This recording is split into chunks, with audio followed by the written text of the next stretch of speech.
Gang, are you looking for better sleep and relaxation or relief from pain or anxiety without feeling totally drugged? Well, let me tell you about True Hemp Science full spectrum CBD products. True Hemp Science promises premium quality, pure ingredients, and true value. They source the highest grade organic hemp from around the world to handcraft the finest full spectrum CBD products in the Austin area and beyond. They offer a complete line of full-spectrum CBD products, including oils, tinctures, skincare lotions, sports rubs, gummies, and chocolates. Gang, I've been using their products for a while now, and they've lowered my anxiety and given me incredibly restful sleep. How Did I Get Here is teamed up with True Hemp Science to bring you a very special offer that benefits all of us. Spend $100 or more at True Hemp Science, and they will include either the number 81 distillate, which is great for nighttime, or the number 23 distillate, which is great for daytime, with your order. And that is a $25 value. Just go to truehempscience.com/HDIGH. That's truehempscience.com/HDIGH and balance your body and mind with True Hemp Science full spectrum CBD products. Let's get down. And you may ask yourself, well, how did I get here?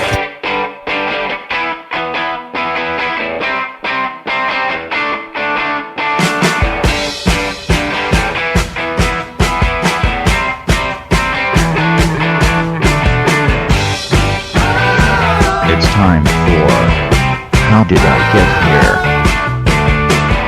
And now here is your host, When we talked. All right. Hello, I'm Johnny. I'm your host. Welcome to the show. I hope you guys all had a good weekend, whatever it is you did this weekend. I had a good weekend, gang.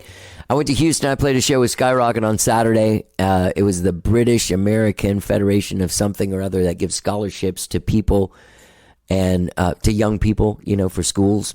I don't really know what they do, man. I just show up and I play the gig. So it was a great show. It was a very fancy show to people in tuxedos, you know, men in tuxedos, women in very fancy gowns, a lot of dancing. Everything kind of ran late, so they just kind of like took the breaks out of our show. We played one straight 2.5 hour set, which sometimes is a lot easier to do than a bunch of breaks, because taking the break just kind of takes you out of the zone, and it makes the night move a lot slower. And you also have to re-energize. Like, you go back and you sit down for 15 or 30 minutes in between sets, and then you go back up and like you're supposed to be electrifying again. It's like, well, maybe I shouldn't have taken a break. I should have just tried to electrify the whole night through. Anyway, it was a great time. I, of course, took my dog Rosie down there, and she stayed with my aunt and my grandma. And we had a great time on Saturday hanging out together. My aunt Olga made a shrimp boil for dinner. That was lovely. And then I went and played my gig. And when I was getting ready to leave on Sunday, my grandma was like, "Oh, man, I thought you were going to stay here and have dinner and spend the night." And I was like, "You know what, man? I will." So I stayed with my grandma and my aunt another night. It was really lovely.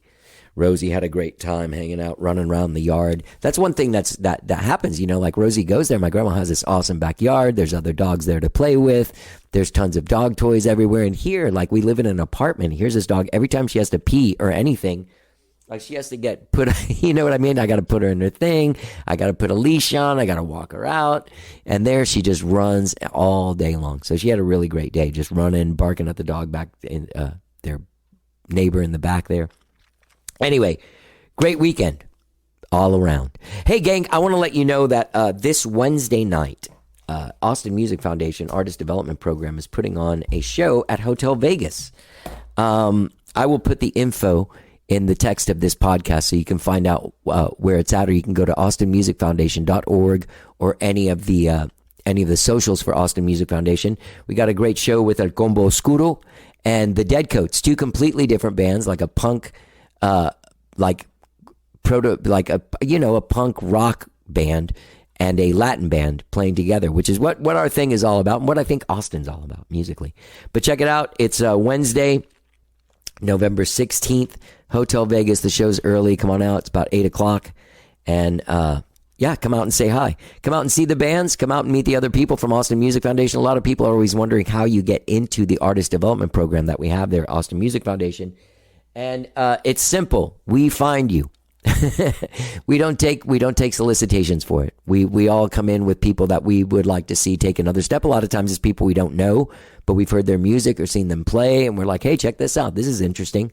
Then we all argue for a couple of months and end up with 6 bands. This year we have El Combo Oscuro, Grace Sorensen, Jake Lloyd, Poet Hawkins. Who else? The Dead Coats and El Combo Oscuro. So, yeah. Come on out tomorrow night, Wednesday, November 16th at Hotel Vegas, 8 p.m. and see the Dead Coats and El Combo Oscuro come out and say hi to me. Gang, I have a great show for you today, man. My old friend, James Mays, he used to be in a band called Mr. and Mrs. Mays with his former wife, and that's where I knew him, 20 years ago. And he did a photo shoot with my ex-wife, and their photo hung in my house, I think, for a long time. So I saw him every day on a daily basis.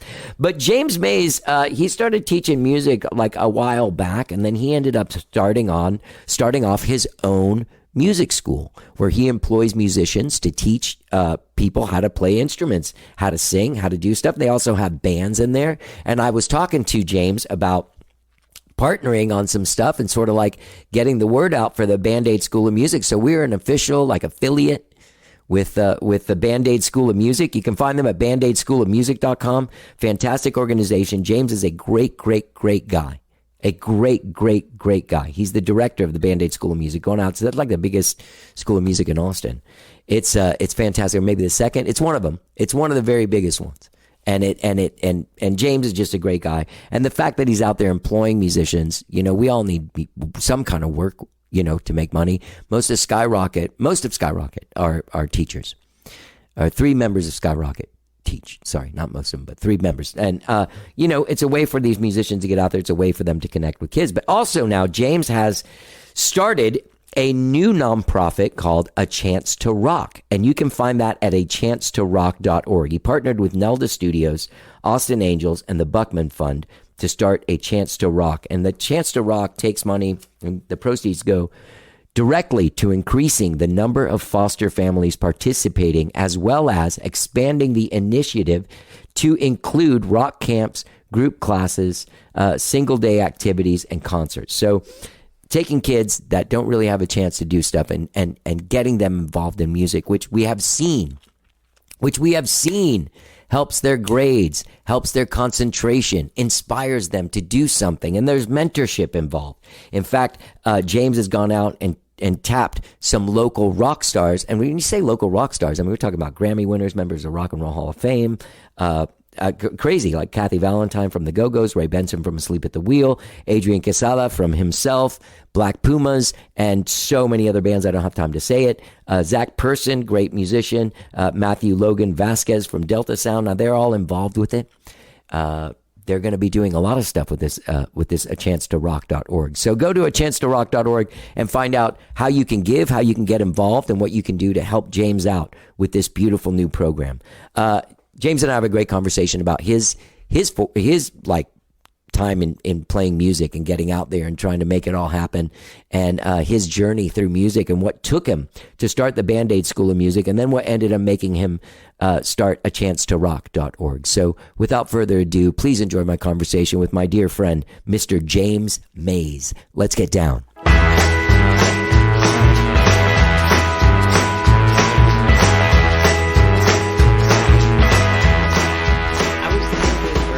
Today, I feel like I've known you since I lived on Avenue H. Mm-hmm. That's why you're right? Yeah. When did we meet? I can't remember. When did you move here? I moved back to Austin in 99, the end of 99. That's when? Yeah, so 2000. So that was Mars was happening then, man? Mars was happening then. We would have met, I just remember it being up in that area. I remember there was the Hyde Park area. For the Hyde Park area. There was a record store. Yeah, Jupiter Records. Jupiter Records up there that I performed at a couple of times. Me too. Were you ever on one of those? Remember they did like a 24-hour in-store? Yeah. A live in-store? Yeah. Was I on one of those? I don't think I was on one of those. I was on one of those. That would have been fun. Are you recording already? Yeah. Good. Yeah, and it was... I get the impression maybe we met through, like, Well, that whole crew, right? Spencer? Because there was like Or like- Spencer, yeah. there was Anar, there was Troy Young Campbell. Yes, Troy Young Campbell, TYC. And then there were all the other guys that were up there. Because I was at the Spider House with a lot of guys like Bruton and John D. Graham and Bob Schneider. Okay. But I don't think we met there. I can't remember. No, we didn't meet there. You were with Tracy. I was married to Tracy, but you were also married To Kate, yeah. to Kate. Mm-hmm. And you have a child. Yeah, Merlin. How old is Merlin now? I saw her yesterday. She said to show you a picture of Merlin because he's 17 now. Jeez. And you knew him when he was like a baby. a toddler. Yeah. Like at the bubble. I remember, yeah. You when in the era of silver pants, in the Yes. James Mays silver pants era, Yes. it was also a baby. Yes, and stripy pants too. Stripy pants and stripy pants. Were the silver pants right? Was that something I'm There getting? was there was lots of silver. There was a silver jacket. There was some. There was lots of silver going on because Mr. and Mrs. Mays was very glam. We were Right. like a real glam. Are you doing project. anything musically now, or are you just sharing the wealth? A little of both. There's Merlin, and do you know Jeff Bird, who does live sound for Spoon? No. There's Merlin, and we're at ACL Fest. Awesome. Yeah, so Merlin's 17. He's playing keys. He's killing it. That's awesome. Yeah. Am I doing anything creatively? Yes, I'm writing. Okay. But the good thing is I'm not writing for any record or anything like that. I'm just writing for me. So I'm having a lot of fun on piano. And then I'm going over to Logic and geeking out with arpeggiators and stuff and it's kind of changing arrangements based on, my DJ skills. Yeah, I'm the opposite of that. You know that? You do If I don't have anything that there's if there's no reason. I mean, I still write and do stuff, but not like at the level that like I gotta do this. Yeah. Like I get excited, I get inspired with the pressure. Isn't that weird? Oh, yeah. I've always been like that. So you like to have the deadline and the Yeah, record's got to come I got out a by this band. time, Yeah, and we got a new band. I got to write a bunch of new songs for it. I'm always crazy like that. Yeah. in the best way. And do you go like lock yourself away somewhere and turn in off all here. the phones and just do it? You know what? The fucking phone is terrible, dude. Mm-hmm. It really is the worst, man. It's the worst. Yeah, you have to. Do you like to be creative? You turn it off everything. Do not disturb. I'm on do not disturb most of the time. As a matter of fact, like I'm one of those weird people who's like super sensitive to electromagnetic charge. So most of the time my phone's on airplane mode when it's near my body, unless I want to be on it. Yeah. Interesting. Yeah, I was getting this weird cramp in my glute, my right glute. And I was getting massage, and I'm like, I'm just getting older. Maybe it's, I'm just getting older. Yeah. I'm getting stiff. Yeah. And then I thought, that's where I put my phone. I could put my phone in that back pocket. So I put it on airplane mode when I have it on my body, and the cramp went away. Like, it was with me for months. It went away in a weekend. Yeah. You're in good health. Mm-hmm. You're my age. We're the same age. I mean, you're strong looking. Your guns looking. I just made the light sexier. I'm gonna start complimenting your guns. Yeah, it's the candlelight. They look good in candlelight. This is how I'm gonna get me too'd. That time I had James Mays on the podcast. We got all sexy. 1,200 episodes in. I dropped the ball on that one. I finally got where you wanted to go. Well, no, I mean, so you do find time to be creative, but you run a lot of stuff. Yeah. Tell me a bit about, before we get into A Chance to Rock, let's talk about the Band-Aid School of Music, because that's cool. your first thing. Yeah. Yeah, that's my first thing. Yeah. So that came about because I was, it's awesome story, actually. I was teaching at a bunch of music schools around town. I don't have a music degree. I just a lifelong musician. I come from a musical family. Right. I studied music at UT, but I took all the performance classes. So I was in Glee Club before Glee Club was cool. It was called Ensemble 109 with Gary Powell. He's amazing. He's still there. Wow. So it was like the 18 best singers and all the choruses and stuff. And so we were like, playing for the UT football alumni before the games and just doing all kinds of cool stuff like that. And then Longhorn Singers and blah, blah, blah. And then I had a band that that blew up in the 80s called Bob Popular. Yeah. In town. Wait, that was a place too. It became a club Because of y'all? because of us. Yeah. So it used to be Toulouse, and we used to play there every Thursday. Right. So it became Bob Popular's. The club did. Yeah. Yeah. Yeah.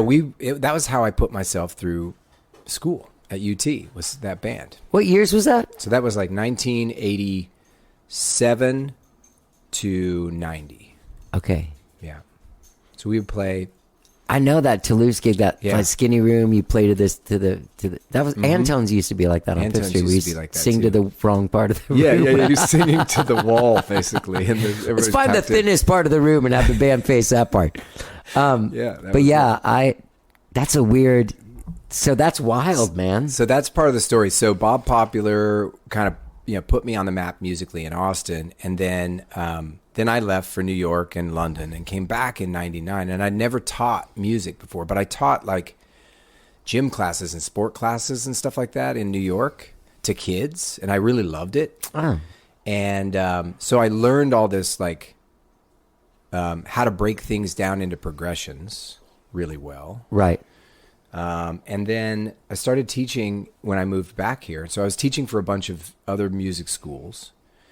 And then we started putting bands together.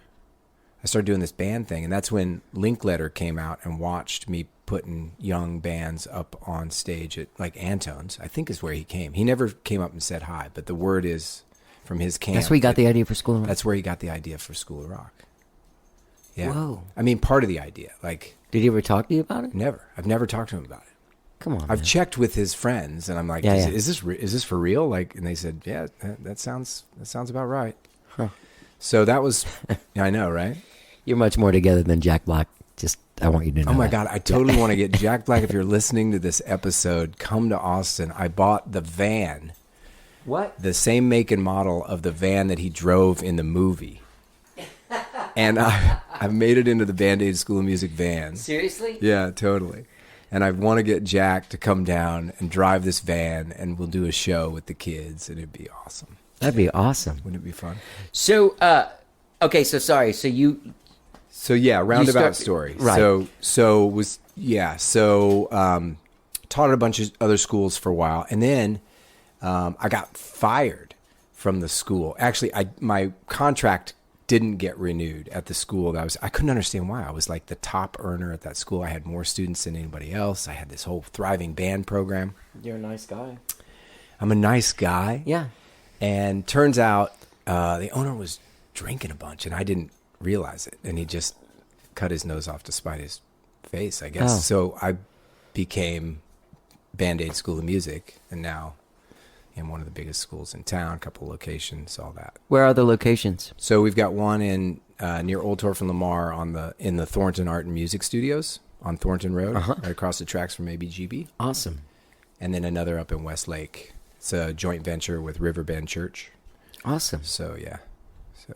That's fantastic, man. It's great. I've had competitors ask me to buy them out, but I don't want to manage another 40 musicians. And It's wild that there is a demand for schools and like learning. Like I have so many. I mean, a lot of Skyrocket is teaching, and now they're not all at the same place either. I think only one guy is still at the school. that's where I knew Darren from. That's what I think. Darren's the only guy that's still there. If he's still there, Yeah, I kids don't keep love up with Darren. it. The kids that Darren teach, they love it. I'm not kidding. Well- Like I had one mom because the daughter comes to Band-Aid or did, and this kid Kyle, and she still raves about like 15 years ago. That's so awesome, man. Darren teaching her son. He is a great teacher. I mean, I don't know if you know how Skyrocket works, but Yeah. he tells us. He doesn't tell us all what to do. When we need him to show us, all of us on all the instruments, he's there to show us. Yeah, he's a good musician. Slightly embarrassing sometimes, but oh yeah, get back there and play drums, dude. He's also the champion of that as well. Yeah. So yeah, but yeah, so it's cool that there is this sort of demand. Now this moves us into because I want to talk a little bit more about the Band-Aid School of Music, but you're here mostly to talk about A Chance to Rock. And now, so probably doing that, I'm going to let you talk, but first I'm going to say, in my mind, you were doing that and you saw there was a place where there were kids that needed this but couldn't get it. I did. Yeah, I did. Before I get there, there's a fun part that I hadn't planned on talking about Band-Aid, but there's a fun part of that story. So there was a band that I put together. You know a bunch of them because I've heard them on this show. But Rachel Thompson was in this band who was in Edison Chair. Oh, yeah. Right. So her first band, she was one of my voice students, and I put this band together around her, and it ended up being called Aftermath. And after Oh yeah. remember Aftermath, right? Wasn't was the bass player the coolest chick in the Olivia. world? Olivia. Yeah. I put her in my very first all female band. You did? Yeah. Yeah. She's like the Lou Reed of Cool. like teenage girls. She's cool. Yeah. And her band, Marmalarkey, is now playing all over. Yeah. Dylan Hill is in that band. It's cool. I kind of, sorry to go back, but that Livy, she seemed like a lifer. Like when you met her, you're like, oh, she's going to be in a van for a long time. Yeah. She's going to be living in a van. She was the last member to join that band. Really? We went through a number of bass players before Livy joined. She was a student of mine, and then I had her audition for that band. Right. And then it clicked, and they became the national champion rock band school for teens. Oh, wow. Yeah, so I took them to a contest that I was producing at the NAMM show at Disney, which was called School Jam USA. I did it in Texas, 2 years in Texas, School Jam Texas, and then NAMM produced it. I produced it for NAMM. Yeah. And we took it national. And the second year we had it, I took Aftermath. Well, they earned their way in. It was a whole popularity contest. Yeah. Judges listened, and I wasn't a judge. But yeah, we had the publisher of Billboard magazine and people from the Warped Tour and record label people who Rock and Roll Hall of Fame people who were the judges for this contest, and they won Best Band in the USA. They won. Livy won Best Bass Player, Rachel won Best Singer, and Justin won. Justin was the drummer. Dustin won Best Guitarist. Oh, awesome. And so at that point, I was like, wait a minute, I'm a national champion rock band coach now. So maybe I know what I'm doing. Yeah. So that's when I started calling the school Band-Aid School of Music, helping bands. Right. And that was the whole origin story for Band-Aid. And then all of a sudden it kind of blew up. It was this wild thing where, you know how it is, you're at South by Southwest and you're talking to everybody about what you're working on. Yeah. And I was producing South by Southwest those years. And I'm talking to people at the top of the game, and they're like, what are you up to? And it's like, oh, I've got this record coming out, and I'm working with this person in the studio, and they're sounding really great, and I've got this music school. And they'd be like, what? You've got what? That's so cool. Like, you've got a music school? Yeah. And I thought, oh, okay, they're seeing something that I'm not. Right. I'm going to put everything into this music school. Yeah. So that's when I kind of shifted from Mr. and Mrs. Mays and all the band stuff and just right into Band-Aid. Right. Yeah. And it just kind of blew up. And now we're one of the biggest schools in town, and we got 225 enrolled right now. Yeah. It's funny because when you mentioned that about, I'm drawing a blank on her name from Edison Chair. Rachel. The singer, yeah. It's funny because there are people like Jane Ellen Bryant, like Max Frost, like I taught those guys. Yeah, that's what I'm saying. Jackie Venson, like all these people that like the whole next gen. Yeah. They're all people that I become friends with like through the podcast, and then eventually like we start talking about stuff, and I'm like, oh, I play in Skyrocket, and they're like, oh, I took from like somebody like 1 year I took from Darren, or I took from somebody at the school. And you're like, oh God, that's so awesome, man. Yeah. It's that's the cool thing about it is that I am contributing to the next generation and the next generation. It's a good feeling. The next generation of musicians, not just in Austin, but these are global musicians. These are world class musicians that are coming out of these programs. I mean, look at kids like Jackie and Max. You know. Yeah. Atlantic Records, Max. Yeah. Killing it. Yeah, is he still on that? I don't know, but his music is really great. I love his music. It's great. He's great. He, you know what? He, this is funny to say, and I've told him this. I enjoy his confidence.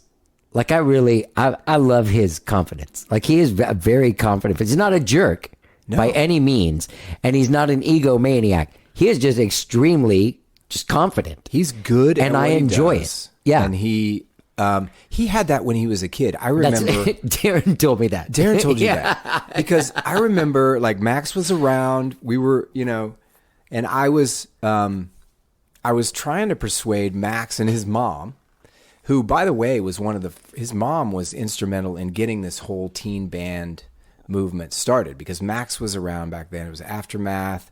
There's a number of us. Margaret Mosier. Right, yeah. Myself. William had that whole thing going on. Remember, he had like a little underground. Sorry about he had that thing going on at Maria's Tacos. Remember? Now, that was years later, though. Oh, okay. Years later. Okay. This was back in like 04, 05, yeah, 06. And it was Lucy Frost that's Max's mom. Okay. Was one of the parents that was really pushing us to get kids in clubs, shows in clubs. Yeah. And so Max would come and he would play. And I remember trying to get him to join one of the bands that I was putting together. And he was like, yeah, nah, I don't then, man. I don't need that. Yeah. I don't need that. Yeah. I got it. I got Yeah. this. Yeah. He was like that. Yeah, he's also very, very funny. Like I find that when my conversations with him, I'm usually like doubled over with laughter because he's a real smart ass kind of funny guy. Awesome. Anyway, I've not seen that side of Max Frost. All right, so the Band-Aid School of Music is going on. So what made you want to embark on A Chance to Rock? You also have partners in that, right? Nelda. I do, yeah. Nelda Studios and Buckman Fund and Austin Angels. Yeah. So a few years back, I had a student who came to me. He was a sociology major, and he wanted to put together a nonprofit. And I was like, oh, cool. I've always wanted to do this, but I don't really have the bandwidth to do it on my own. So let's partner and do this. And we came up with the name A Chance to Rock. And it's a cool, super cool name. So I got a friend to do the logo, and we raised some money. Bob Popular actually came back, did a reunion show to raise a bunch of money to our now rich friends. And we got the program going. What we did when we started was we took our rock band program, our national champion rock band program, into schools for after-school programs and gave it to the kids free, like kids who didn't have access to pay for tuition, like at Band-Aid. And that was pretty cool. That was working out. It was a lot of work, a lot of effort. And but we got some kids involved, and then they actually joined. We gave them scholarships at Band-Aid, so they joined some bigger bands and played some competitions, and that was really cool. And then he and I split. We went separate ways. He kept the charity name for a while, and I always regretted that because I regretted not keeping the name. So a few years later, like, I don't know, 4 years passed, and I knew he wasn't doing anything with it. So I went and looked to see what was going on with the 501c3 status, and he had let it all lapse. So I went in and revived it all and took ownership over it. And so my vision for A Chance to Rock is, all around, like, empowering musicians to heal the world. All right. That's what A Chance to Rock is about. Right. So this initiative that we have now is with Nelda and with Austin Angels. So what we're doing is we're giving free music lessons and instruments to children who are experiencing foster care. Mm-hmm. So these kids are super disadvantaged. Imagine, you've been somehow abandoned by your parents. Yeah. And then you're moving from one foster home. Maybe that's a good experience. Maybe that's not. To another. Yeah. To another. And the level of stability they have, for example, like 3% of those kids will graduate college. Like 25% will finish high school. I've got the stats written down. That was one of the things I wanted to pull up because I'm not great with remembering these kind of things, but these are kind of staggering. Like double the amount. Let's see. Yeah, these kids are more likely to have post-traumatic stress disorder, 2 times more likely to have post-traumatic stress disorder than military veterans. Jesus. Yeah. Statistically, yeah. But what you find then, though, statistically on the other side is that children in those situations that have music to lean on. Yeah, I mean, it helps with brain development. It helps with self-esteem. It helps with their ability to express themselves and be creative. Right. I believe, you know, I had this conversation with her, but I saw you got a lot of people out there being spokesmen for this and that did like testimonial videos about what music was able to give them. Kathy Valentine, Ray Benson, Adrian Quesada, Zach Person, Matthew Logan Vasquez from Delta Spirit. Mm-hmm. And that's one of the things that, like, you know, there's the connection. My connection to music is not just growing up and loving music and starting a band when I was young and all this stuff. But then when my mom died when I was a teenager, and it was a very traumatic thing. Music was what I had to get me through it, and that's something that I think a lot of us end up having in common as musicians. Is like, you know, even as far back as a guy like John Lennon or something, you know, you go through this trauma, you have this thing to kind of pull you through it. Mm-hmm. Yeah. Yeah. As long as you have the skills and the support around it to be able to do that, to be able to go in there, right? Like if you were just starting an instrument, you might not have chosen music to help you get through that kind of stuff. So giving them giving them the support to have these kind of skills so that they can access that. Yeah.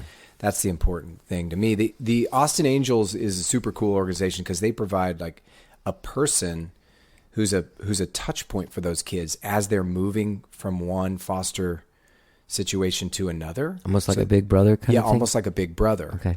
And so right now what we're doing with the Austin Angels is those kids who are working with the Austin Angels are coming to us, and mostly at Band-Aid, but we're now, A Chance to Rock is partnering with other music schools around because some of them are, you know, way up north or way down south, and it's hard for those foster parents to get those kids to lessons. So what we're doing is we're partnering with schools all around the Austin area so that we can... That is really cool. Yeah.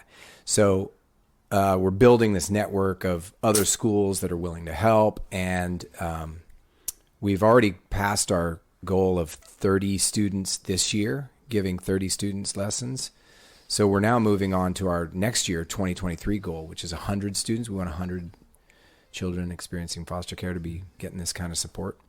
People like that, you're listening to this right now, you can go to achancetorock.org to find out more about Chance to Rock. Your testimonial and stuff, or your mission statement is up on there. It's up on there. And I'll tell you right now, what we really need, if you're listening to this, is we need money to support those kids. It's been a tough couple years for the 501c3s. Mm-hmm.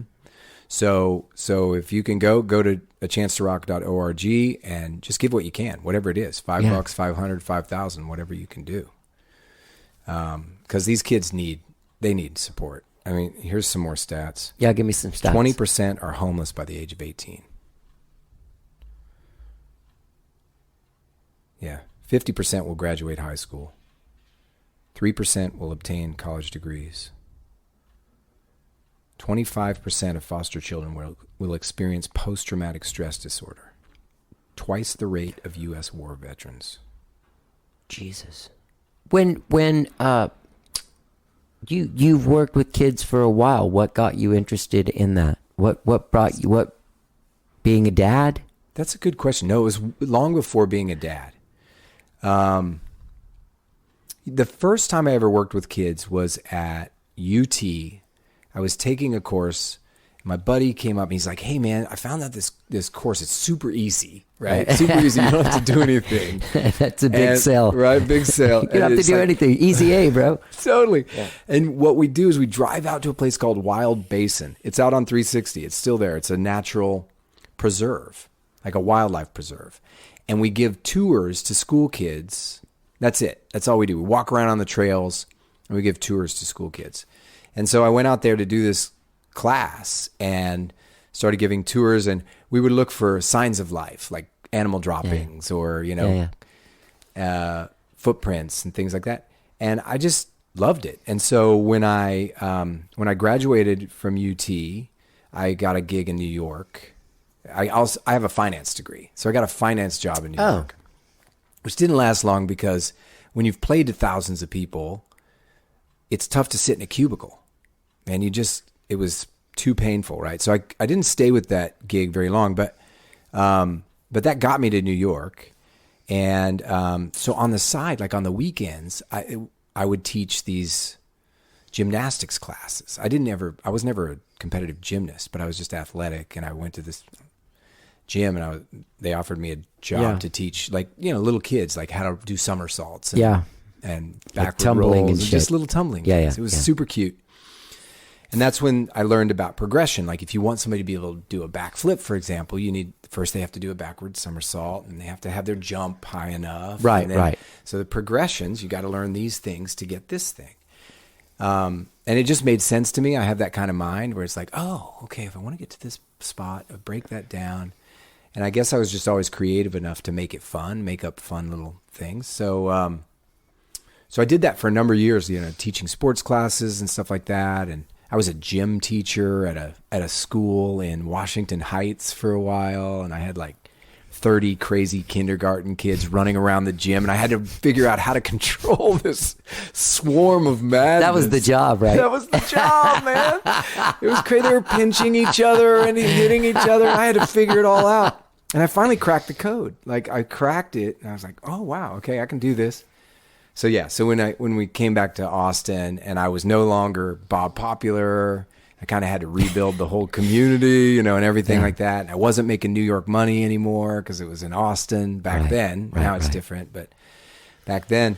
So I had to get my hustle on, and I made a commitment then. It's like, I'm not taking any office gigs or no side gigs. I'm not doing anything. This is music. I'm doing music only. And so I had to get really creative. And that's when, festival producing came in, and the teaching ended up being like a real consistent gig for me. It was like, oh, wow. And I was always scared to do it because I didn't have any training. But then when I got in and I started doing it, I realized, no, actually I had great training. I had great choir teachers. I had great people in music who showed me. I played in this band. Like I know all this stuff. Yeah. And it was like, oh, this is easy. I just download the information that I have. Just figure out what they need in the moment. Just download that.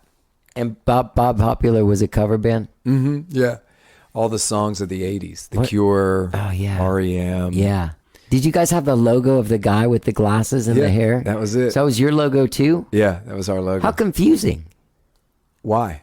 Well, I mean, did you get money for when the place opened? No, it was actually our keyboardist. That guy. Who owned the club. He bought the club. So he did use the logo. Did Toulouse become Bob Popular in the mid 90s? Yeah, while I was in New York, I came back to see Bob Popular on 6th Street. He didn't ask us to use the logo. It was a little bit on the down low, but it was fine. It was yeah. Did you guys get free drinks when you went in there? Yeah. Let me ask you. You don't drink, right? 28 years. Okay, on purpose. Yeah, on purpose. Did things get crazy? Yes, really bad, really bad. Huh. So it was a tough turnaround, but man, it's awesome now. Yeah. So worth it. Yeah. Yeah. So, okay, let's get back to the A Chance to Rock. Okay. You got all these great people that I really like. Even Nakia, I'd left him off that list of people. Come on, I can't leave him off that. PSA. Yeah. I'm excited about the group of people we have involved. And if you're listening and you don't know who these people are, definitely go check them out. I mean, Ray Benson has how many Grammys? 9, 10, I don't know. 12? He's got a lot of Grammys. He's got like 4 or 5 nominations this year. He was at that party, at that Ed Cariff. Yeah. Did you see him there? Maybe he left before I got there. I didn't see him. That was a scene, Heather man. said he was there. It was like a rock. It was a Austin rock scene. Yeah. That was cool. Anyway, sorry, go. But yeah, Kathy Valentine, if you don't know, she was in the Rock and Roll Hall of Fame. Rock and Roll Hall of Fame. Yep. She wrote a great book. Have you listened to her book? Are you kidding me, dude? Yeah. She's such a great storyteller. Oh, God. That book is amazing. I love that that book. Yeah. I read it twice and listened to it once. Whoa. Yeah. Yeah. I just listened to it once. I'm dyslexic, so reading is laborious for me. But having her read this, I mean, Yeah, that was the thing. how amazing is that? And all those little details that I didn't know about, like Yeah, her yeah. relationship with John Belushi and Yeah, just all yeah. this like Yeah. cool stuff and how heartfelt she is. But she's always been like super dry, Kathy Valentine. Margaret Mosier and I got her to do a panel with us at South by Southwest one year where we talked about teen bands. Yeah. And we also had Erwin Cornfield, who was the ex-publisher of Billboard magazine, on that panel. And anyway, side note, I remember like people from Sydney and people from Seattle being there going, hey, we want to model what you're doing with young musicians in Austin. We want to do that in our city. So it was really cool. So we were able to share a lot of that information. But yeah, that was the first time I ever met Kathy. And she's just so dry, so dry and just no bullshit, man. You can't get anything past her. She's not going to, No. she doesn't buy it. And No. she just doesn't, So to hear her like so eloquently tell this story so honestly, about like being in recovery, I'm used to people being super honest about their darkness because I just hear that all the time. Yeah. She's very honest Yeah. about it. That's how you get through it. Yeah. Like if you're not honest about that stuff, it's gonna own you. Yeah. So, but to hear her do that so publicly, yeah. It's interesting So too. brave. Like I have a band with her. Like we're really good friends. But that's the honest truth. I'm not just saying that because it's Kathy Valentine. Yeah. You know what I mean? Like Yeah. we are actually friends. We have a band together, and there is something about that book. Like there is stuff I didn't know about her. But there were times that I'd text her when I was reading the book, and I was like, "Dude, this is like." I finally understand so much stuff because I'd always be insulted by her frankness and all that stuff. She's like, sometimes I would be really like, Yeah. I'd get my feelings hurt. Yeah, she's like, and I direct. wouldn't know how to say like, you really hurt my feelings when you did this thing, Yeah. But then I finally saw like, I just saw this. It was hard. Like it's hard for me to talk about it without crying. I just saw that person that's inside, like that beautiful person that could have been crushed. And totally smothered and shut down, but she flourished and made it out her own way. You know what I mean? Raised herself. Raised herself. That's what's so impressive. And when she was doing the PSA about these kids, she was like, Yeah. she was talking about like, you don't know who's going to be the next Yeah. person, Yeah. and giving them help. But she's also saying it in such a way. She's like, You don't know how much that person needs it. you don't know how much that person needs it. And, Yeah. and at the same time, she's just like, also like, hey, I figured it out. Everybody can figure it out. Yeah. Like they'll figure it out. Yeah.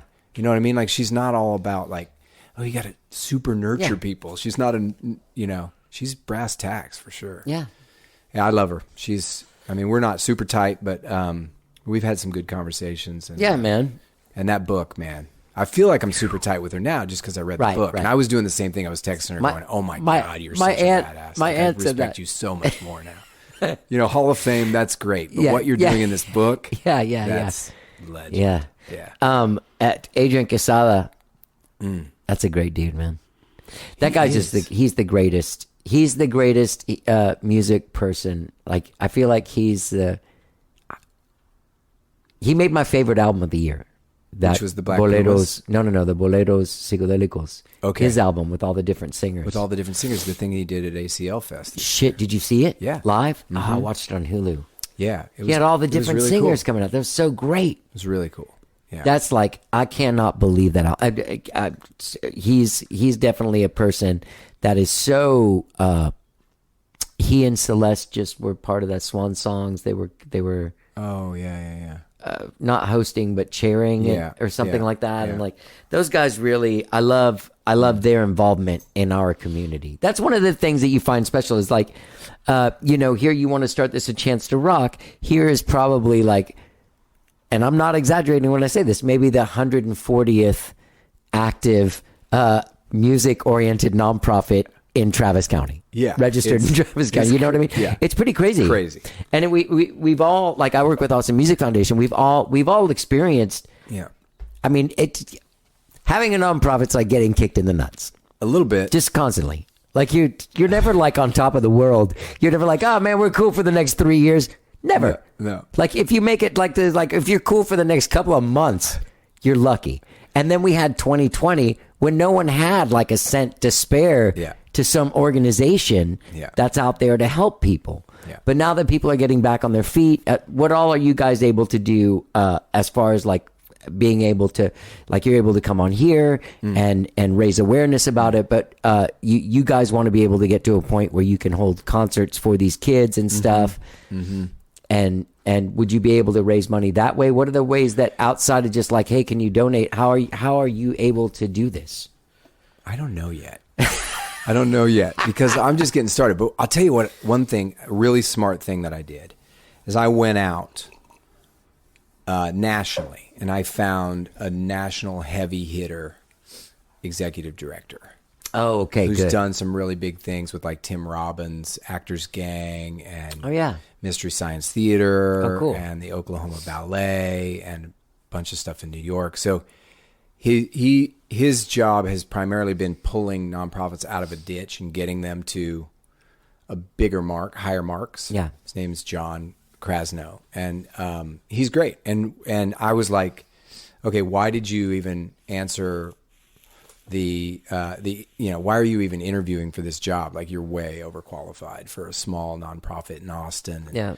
And I don't know, maybe we're just kindred spirits or something, because he's just like, nope, this is exactly what I want to do. My wife and I just came to Austin. I don't really know anybody in the scene. This is a great way for me to get going. And he's done amazing things with Gibson Guitar and Univision. And so I've got high hopes for his vision of how he wants to create this and how he wants to generate, grassroots support, but also just kind of like high level, big donation support. So we'll see what happens. I mean, maybe he'll stick around. Maybe we'll get this thing off the ground. I do want to partner with you guys though at Austin Music Foundation on some stuff. Oh yeah.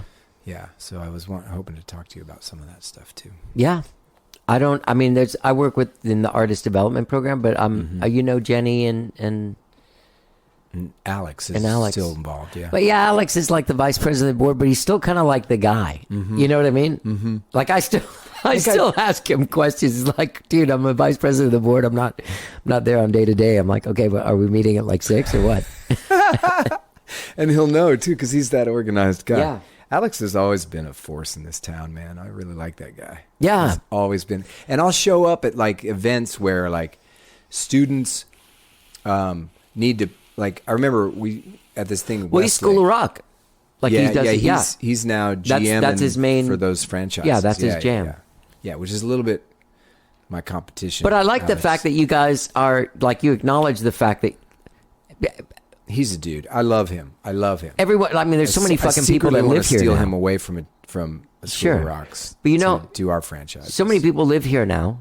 And so many kids, there's no shortage of kids. That's one thing I was going to say is there are still like a lot of kids wanting to learn stuff. Well, the bigger Austin gets, the more kind of provincial it becomes too, because everybody lives in these little pockets. Like the neighborhoods are so much more important than they used to be. We used to be in Austin, right? It was 15 minutes to get anywhere. Now, it's a New York City or an LA type commute, depending upon where you want to go, right? So everybody wants to stay close to home. So there's opportunity for, local music schools, because this is a music town. We're really lucky in that regard.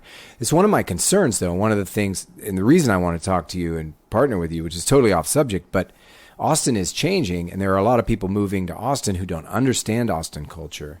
And if we don't do a good job of educating them on what the culture is here and why it's important to keep Austin weird and why it's important to keep musicians here, and because musicians are moving to the peripheral because the expenses are going up here.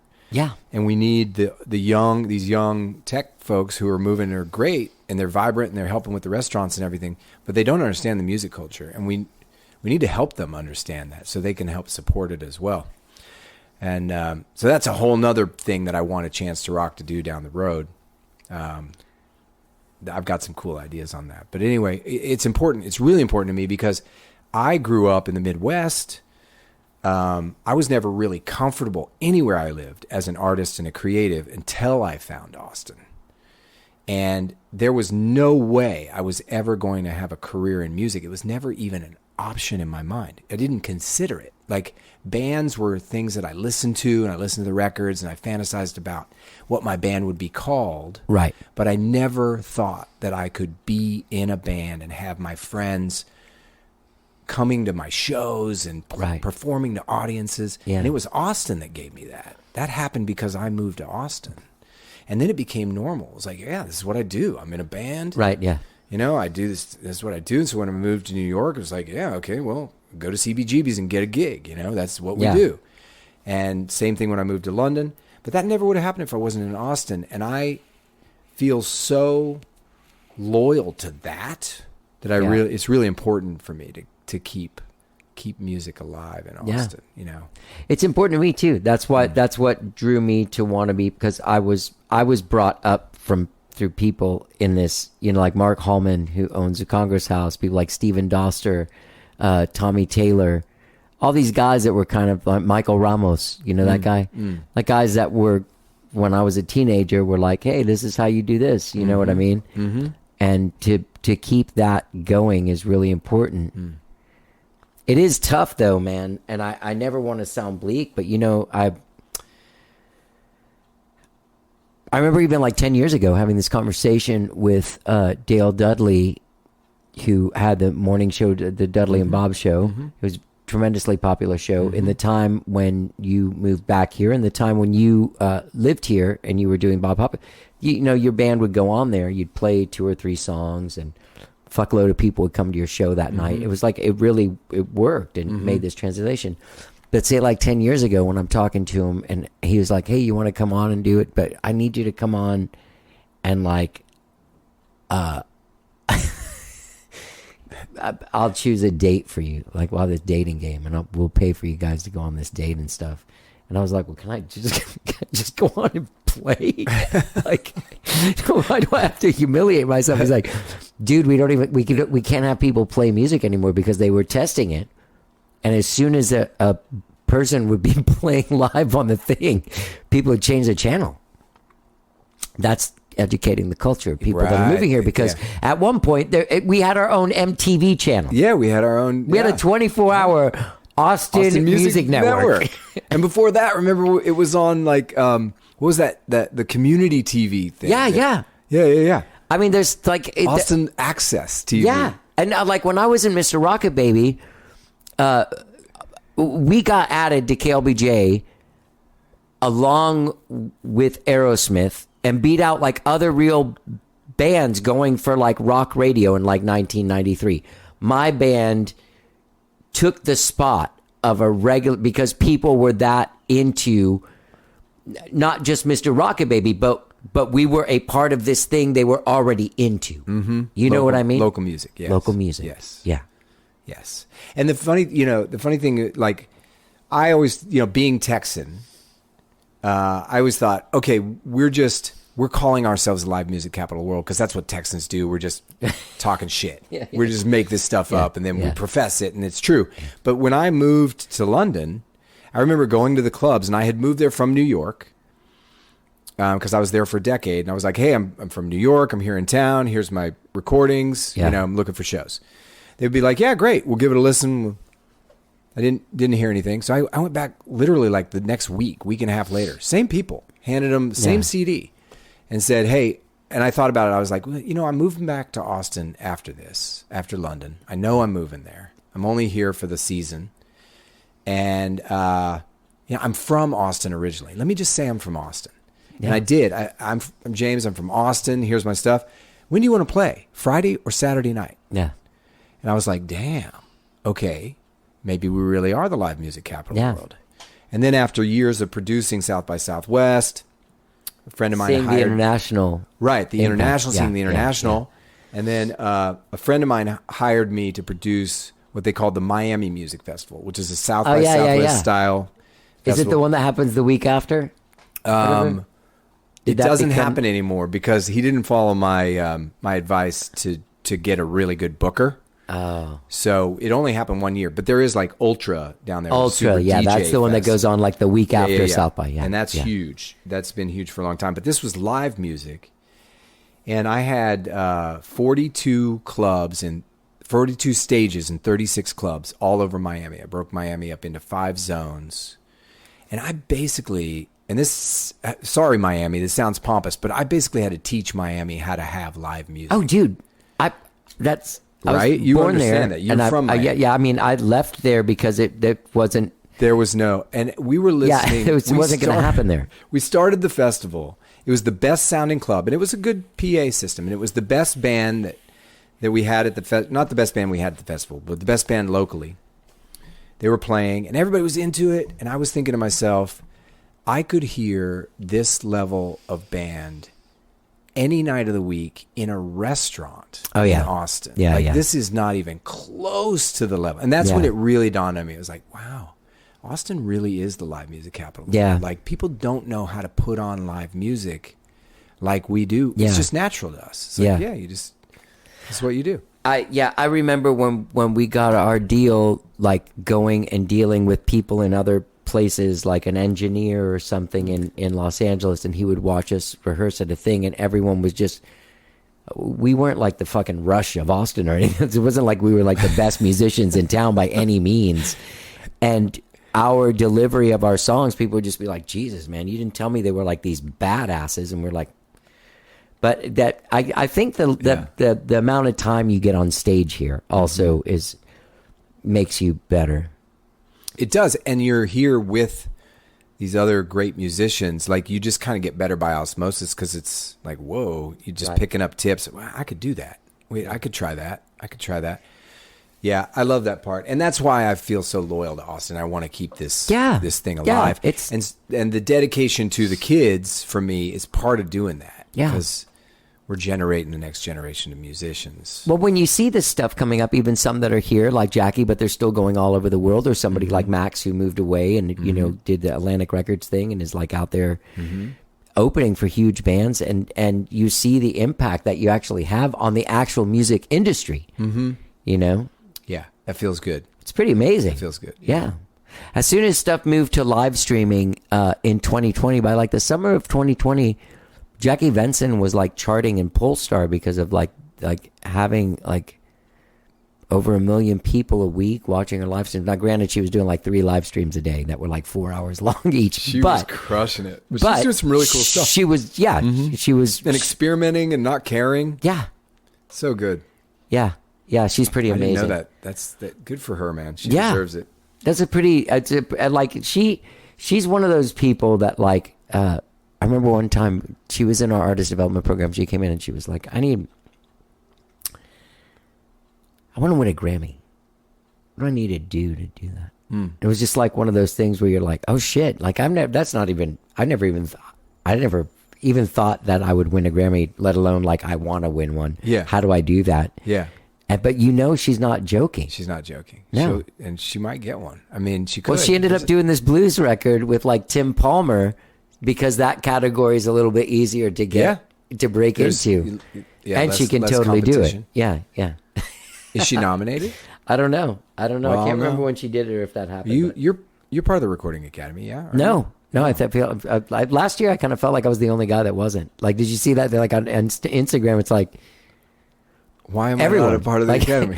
Well, no, I think I was invited years ago. Through Christine Albert. You got to pay your dues, man. Just pay your dues. What do you do? You just, once you're nominated, you just pay a thing, accept the nomination, and pay dues. But what do you do? Like, what do I have to do? What's expected of me? Well, you vote. I'm not getting paid you vote. For again. There are rounds of Grammy voting. Yeah. You don't get, and it's the worst time of year. It's like over the Christmas holidays, you got to listen to all these recordings and vote. But it's cool. You go listen in the categories that you have expertise in. Like me, I always listen to comedy because I'm hilarious. So you're a voting guy? I'm a voting guy. Yeah. You're in the Academy? And I actually do a thing. I don't have as much time to do it anymore, but I used to teach a class. And I would play them the songs that were up for like best song. Yeah. And we would break them down. Oh, cool. And I would ask the students, like, why do you think this is the best song? Yeah. Why is this song structure working? What's working about this song? What's unique about this song? Yeah. Why is it touching a chord? It's tough. It's all subjective, but it's a cool exercise to go through it. You know? It is. You know what's interesting is I've noticed, because I didn't really come up doing a lot of covers, and when I did, I just kind of did from my memory, and like not even sit there and learn it by ear, just kind of like rewrite the song in my head to what I thought that song would be if I played it, which is of course the opposite of the skyrocket approach. Which is played exactly like it was. Right, but there's something to be said about that, and just kind of like the understanding of music that you get from that, and the education that you get from that, because you are breaking down these songs and you're seeing every part and seeing what's contributing to making this song a great song, and then you're getting to see the reaction of this song being played from people, and you're like, oh, that's what they're getting from this song. Oh, I get it. Yeah. Man, that was the best class for me, was Bob Popular. Like, Yeah. we were playing at least 3 nights a week. In the summers, we were playing 5 nights a week. And you're playing all the hits that everybody loves. Yeah, and whether you like every song or not, it's a hit for a reason. It's a hit for a reason. You get to roll your sleeves up and like a doctor, open it up. Yeah, and surgically see what the fuck is going on in there. Yeah, Sorry to cuss. all the lyrics, what lyrics work, what Right. don't, what song structures work, why. Right.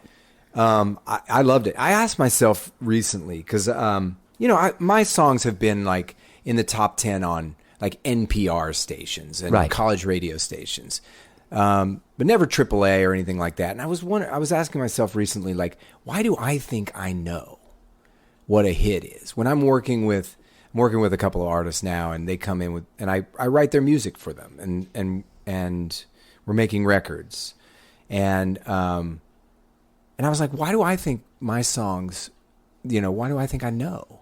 And I think the reason is because I spent all that time, those years, just with hit songs. Yeah. And then I had really great teachers who were like, Yeah. kind of disciplinarians. They were like, no, you make a mistake, and they were just like, no, Yeah. do it 5 times correctly, to get it in your body. And Yeah. now you remember it forever, and you're golden, Yeah. I had like a guitar teacher, like a junior high, when I didn't want to learn, and then a little bit when I wanted to learn. And then I just kind of went rogue. So I had this like upbringing in music where nobody ever really told me what to do, except for like really cool dudes that were out there really doing it. You know what I mean? Or really cool ladies like Eliza Gilkison and like Christine Albert were people that were like my mom's friends. Wow. And stuff that when I was a little kid that would kind of like say shit to me about what I was doing. In a positive way. Yeah. That sounded weird to say. Like, they would say shit to me like, hey, kid, shut up. You're terrible. But they were really nice. Yeah. My first on stage at a place experience was with Christine Albert. Wow. It was awful, too, because do you remember you grew up in Texas? Well, I got here in high school. Do you remember to Texas? Remember the Bluebell, the best ice cream in the country? Yeah. Remember that was her? Uh-huh. And she was all beautiful in that sundress with that cow. Yeah. Oh man, it's like the first celebrity like I ever really knew. It was like the hot chick at the end, the hot chick at the end of the Bluebell commercial. When I was in junior high. Your standards are way up there. I still tell her that all the time. I'm always like, God. yeah, and she'll sing it for me. She's that nice of a person. Oh, that's fun. That's fun. my creepy fantasy. Oh my God. Yeah. Anyway, the culture of coming up and getting stuff from mentors, this is all incredibly important to keep this music scene alive. And I feel like a lot of us are out there really just making sure that it continues. That's why I'm really glad to see you around town, and this podcast, and just Skyrocket and everything else you're doing, Austin Music Foundation, because I know I've got an ally who's doing this. We haven't even talked about it until now, but there are other people. We're all working at this together. So I just feel like I'm doing my part, and Band-Aid School of Music is a big part of that. A Chance to Rock is a big part of that. Yeah. We're just getting started. But I've got high hopes for A Chance to Rock and what we can actually do for Austin music. And this initiative right now with the Austin Angels and with Nelda, and helping these kids in foster care is,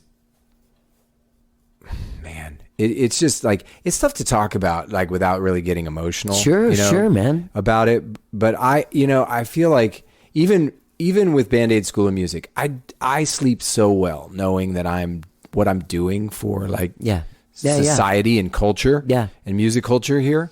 And, we're a boutique music school. So we're priced high and it's really nice. And so we honestly do help predominantly socioeconomically advantaged people.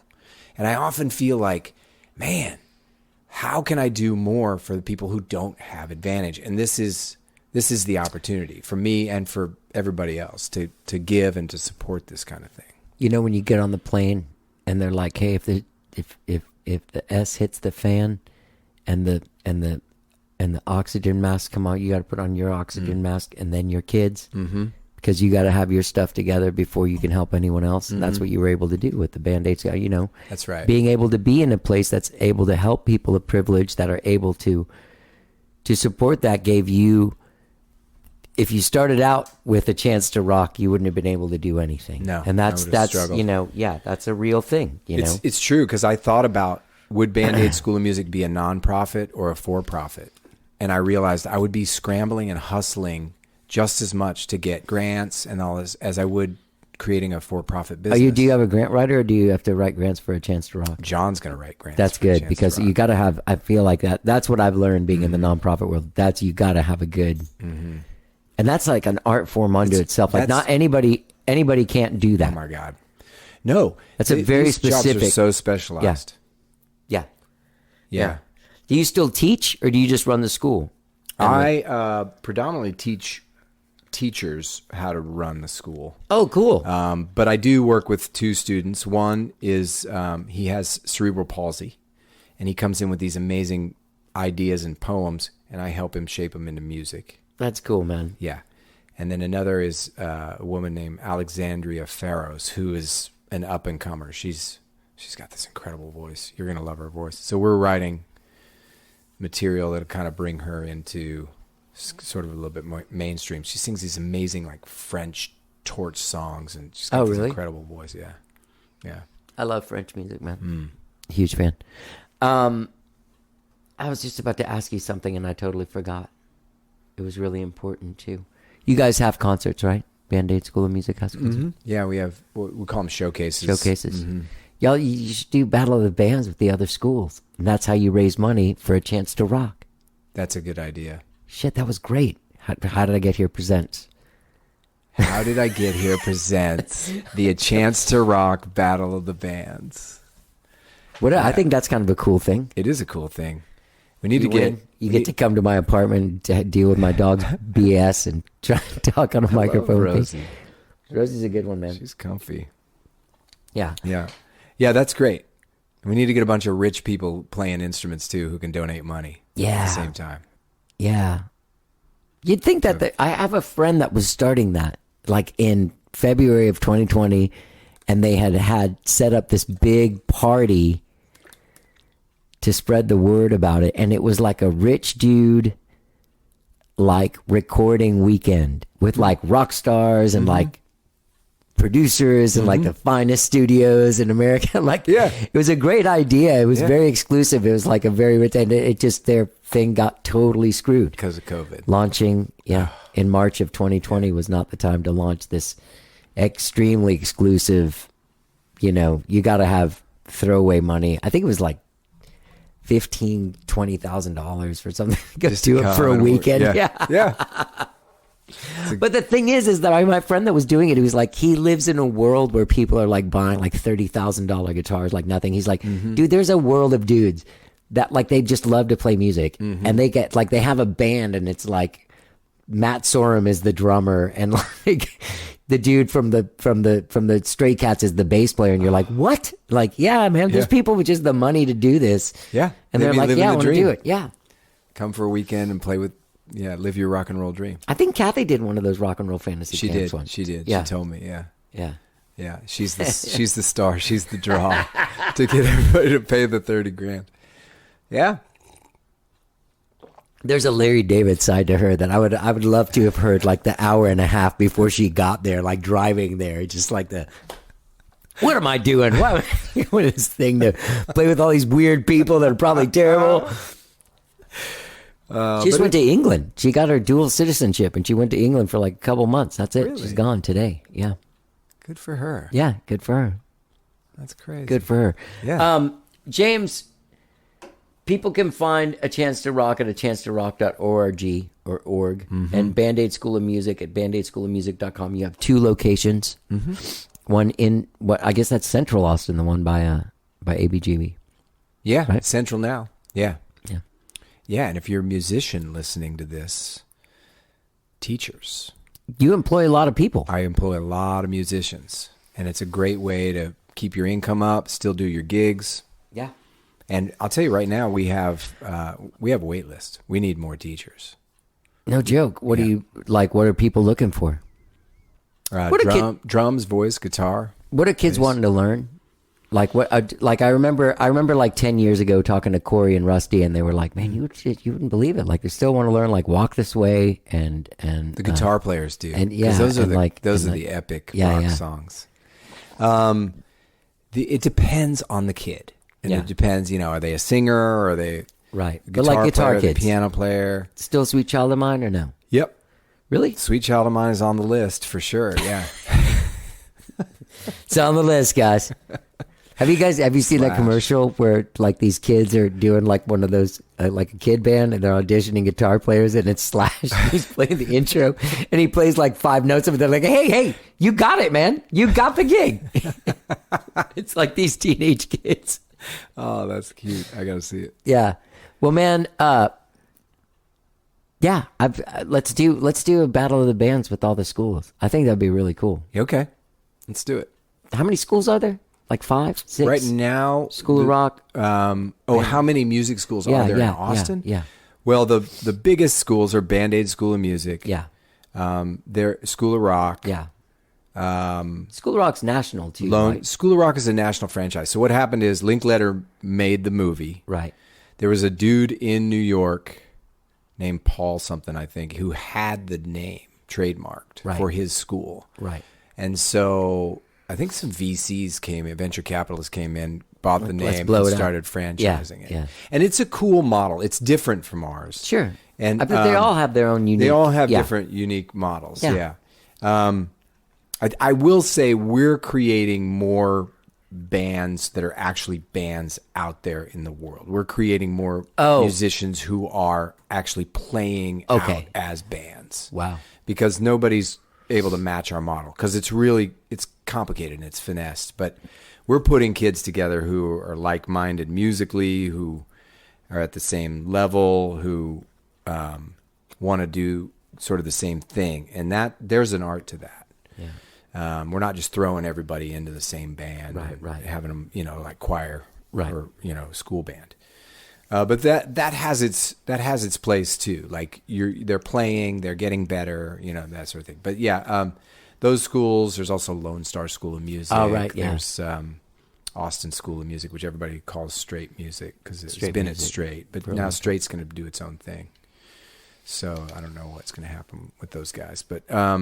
But then there's some smaller schools around. But there's places for kids to learn music in Austin for sure. Yeah. There's one that my friend Ryan Hawley was doing way out there. Musicians Woodshed, maybe. Yep, Woodshed. Mm-hmm. Yeah. Anyway, well, thank you so much for doing the show, dude. Yeah, it's great to see you, man. I'm glad I've known you for a long time. I know. When I saw you the other night, I was thinking about. Then they reached out to me and they were like, "Hey, James is doing this thing," and I was like, "I just saw him, and I would love to have him on the show." Yeah. That's interesting about Bob Popular too. By the way, I didn't realize it was a band that launched that place. Yeah, crazy. People can find A Chance to Rock at achancetorock.org. Go there and just check it out, man. BandAidSchoolofMusic.com and NeldaStudios.com is the way to find them. Thanks for doing the show, bro. Yeah. Thanks, Johnny. Love you. Gang, that was my friend James Mays. You can find A Chance to Rock at achancetorock.org. You can find Band-Aid School of Music at bandaidschoolofmusic.com. Really, really, really great talking to James. He is such an inspiring cat to talk to. I love that guy. Love the work that he's doing. Get out there, man. Get involved. Do what you can with A Chance to Rock, man. I'd like to see foster kids getting out there and being able to play music and getting involved, finding a musical family. We talk about that all the time on this show. Talk about it all the time on the show. Go to bandaidschoolofmusic.com and achancetorock.org for all of your needs from them. Gang, when you're out there checking out achancetorock.org and bandaidschoolofmusic.com, don't forget that you can subscribe to this podcast wherever it is that you find podcasts, be it Spotify, Apple Podcasts, TuneIn, Overcast, new shows every Tuesday, every Friday. We're dropping From the Vault episodes every Saturday. Sometimes I don't advertise them. David Garza dropped on Saturday night. So get over there and check that out. Like, it'll be under James's in your podcast feed.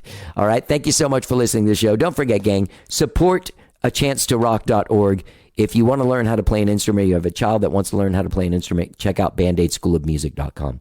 All right. I want to thank James for coming on the show, and I want you to have a great rest of the week. All right. Do it. Have a great rest of the week. Let's get down. From long before it all begun.